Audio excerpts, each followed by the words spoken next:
The coronavirus pandemic has affected millions of Filipinos, not only in terms of health, that placed the country's healthcare service in dire status more than once, but is also responsible in displacing millions of workers, resulting in a recession, the country's lowest in many years.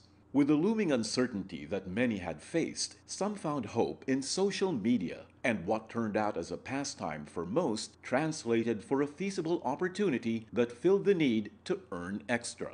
One such opportunity that trended online was Siomai King's online franchise offering. Siomai King, the Siomai franchise food cart brand, has also been hit hard by the pandemic, affecting its operation as most of its branches were unable to operate. Siomai King President and CEO Jonathan So said that it was difficult to continue normal business operations in the early weeks of the pandemic. Honestly, it was really difficult in the first few weeks. Good news is we were able to adapt immediately using the internet. And the blessing is, this Siomai King online franchise concept, we were able to help a lot of people. Yung mga na-lay off, yung mga OFW na pinauwi, we were able to give them an alternative opportunity or income. This earn from home concept, we believe that this is the reason why it is trending today.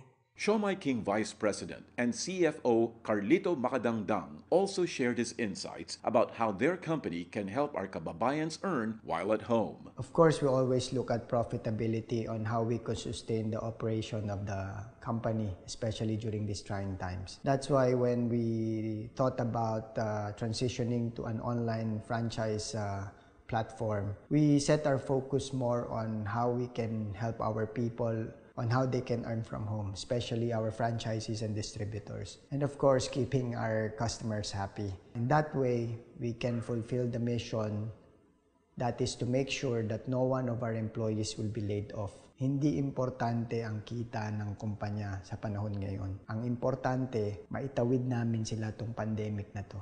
At higit sa lahat, makapagbigay ng mas maraming hanap buhay sa mga kababayan nating Pilipino. The pandemic also served as an avenue for a struggling family who tried to survive the pandemic by putting up their own online rice dealer business. Hirap talaga kasi gaya ko, ilang beses na rin ako nag-apply maging flight attendant ulit, pero na-deny gawa ng pandemic. Ilang beses na rin kaming nagbalak mag-migrate sa ibang bansa. Sinubukan lang namin itong online bigasan. Mahina nung simula, pero naging stable naman nung katagalan.